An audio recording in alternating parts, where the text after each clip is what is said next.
When it comes to Quentin Tarantino, his works are always marked by violence. Death Proof is the fifth film in his career, created as a tribute to the Grindhouse genre, a type of cinema that exploits the audience's morbid curiosity for violence, gore, and sex, often categorized as low-budget B-movies. Death Proof is a wild film, portraying the murderous psychology of a psychopath while placing women as the central figures in its narrative.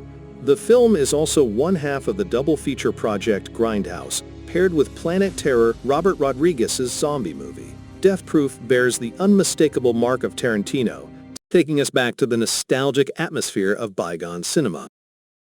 This review contains movie spoilers. Please come back later if you want to enjoy the full experience. The film's main storyline revolves around the character played by Kurt Russell's stuntman Mike, a man suffering from personality disorder and antisocial tendencies, who takes pleasure in orchestrating car crashes using his armored vehicles. His car is nearly indestructible, fully reinforced with steel. It becomes virtually death-proof for its driver. Even crashing into a brick wall at high speed poses no threat to him. In stark contrast, anyone riding in the passenger seat is almost certainly doomed to die.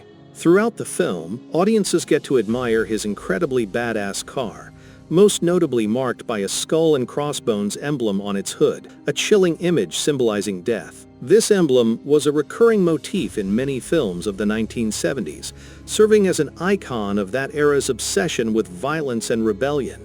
The film opens with a cheerful animated sequence, evoking the atmosphere of old-fashioned cinema screenings, an ironic contrast Tarantino often employs in his films, one that starkly opposes the brutal violence awaiting in the later parts of the story. Set in Austin, Texas, the audience is introduced to three main female characters, Arlene, Shanna, and Jungle Julia.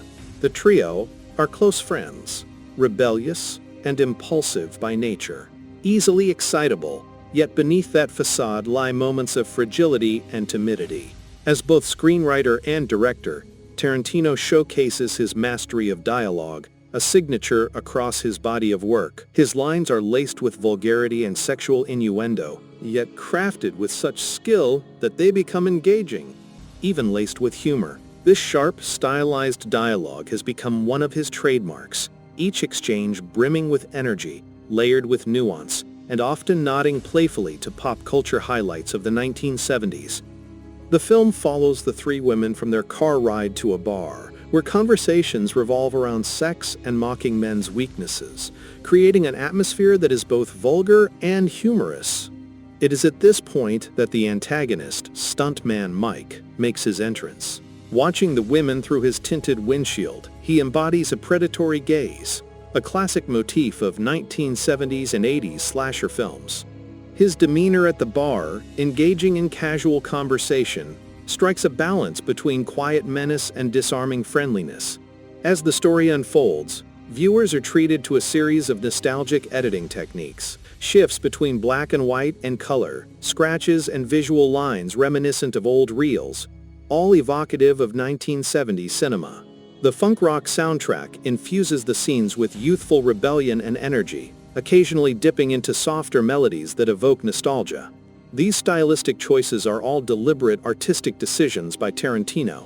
In one sequence, Arlene performs a sensual lap dance for Mike.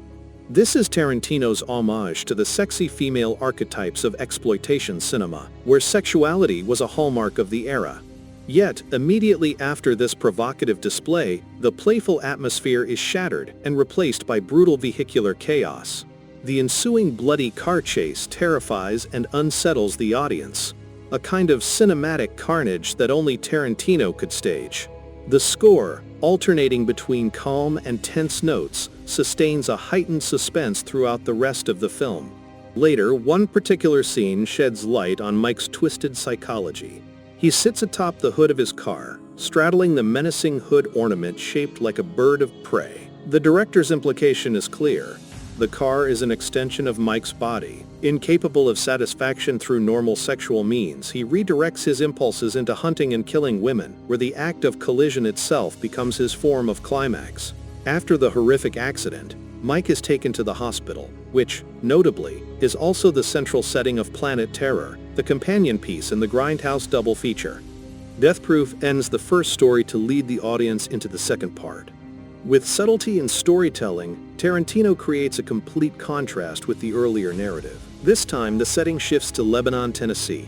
We meet another group of beautiful long-legged women: Zoe Bell, Abernathy, Kim, and Lee. The group of 4 stunt women encounters stuntman Mike. An interesting fact is that Zoe Bell was the stunt double for the main character in Kill Bill, also directed by Tarantino. And the appeal of Death Proof lies in the authenticity, sharpness, and liveliness of the breathtaking action scenes, as Tarantino used professional stunt performers and traditional filming techniques without relying on CGI. In this latter half, the plot has Tarantino reverse the roles of the characters. Stuntman Mike once again follows our 4 girls. If in the first part we saw 4 women who were weak, indecisive, and hunted in line with old horror tropes, this time Mike is the one who was unlucky, having to face a group of women who are brave, decisive, and strong. Tarantino seems to have broken the stereotype of women in older exploitation films, a truly exciting reversal. The racetrack gives way to the 3 main characters, Zoe Bell, Lee, and Abernathy, after an event where they have to change cars. The chase is spectacular, with 2 muscle cars tearing through the streets. This is an excellent climax with a thrilling car chase and a very satisfying ending. We notice that the colors of the cars are specially chosen by Tarantino to portray the characters' roles in the context. Black represents the hunter, and white symbolizes the one being hunted. This is a subtle artistic intention of Tarantino. The director partly recreates the image and the excitement of classic car chase films, with the centerpiece being the white 1971 Dodge Challenger that the group drives. The car became iconic in the 1971 film Vanishing Point, a rebellious journey across the states of America. This reversal is very interesting. At first the women are the victims, but later they become the avengers. And Mike, as the embodiment of stuntmen, is merely the remnant, forgotten after the spotlight. This points to the glory of B-movies, and now the beginning of a new era. Although Death Proof does not have a deep storyline like his other works, in Tarantino's hands the film is truly a classic about beautiful women, painful accidents, long road trips, both good and bad in their most extreme forms. Tarantino skillfully uses all the imagery of the 1960s and 1970s, from cars, bars, posters of the era, jukeboxes playing rock music, to roadside billboards with vintage style. The fate of women, the unlucky victims who attract men and lead to the pursuit of the killer, is depicted by Tarantino with eccentricity and cinematic aesthetics. In particular, the latter part of the film is where Tarantino poured much of his creative energy to break old stereotypes, and it was also filmed in his hometown of Tennessee. It can be said that this is Tarantino's simplest film, yet it captivates thanks to his unique staging style and the tense atmosphere that is his hallmark. And finally, Death Proof proves that Tarantino does not need an elaborate plot to create a film that is both captivating, haunting, and richly cinematic.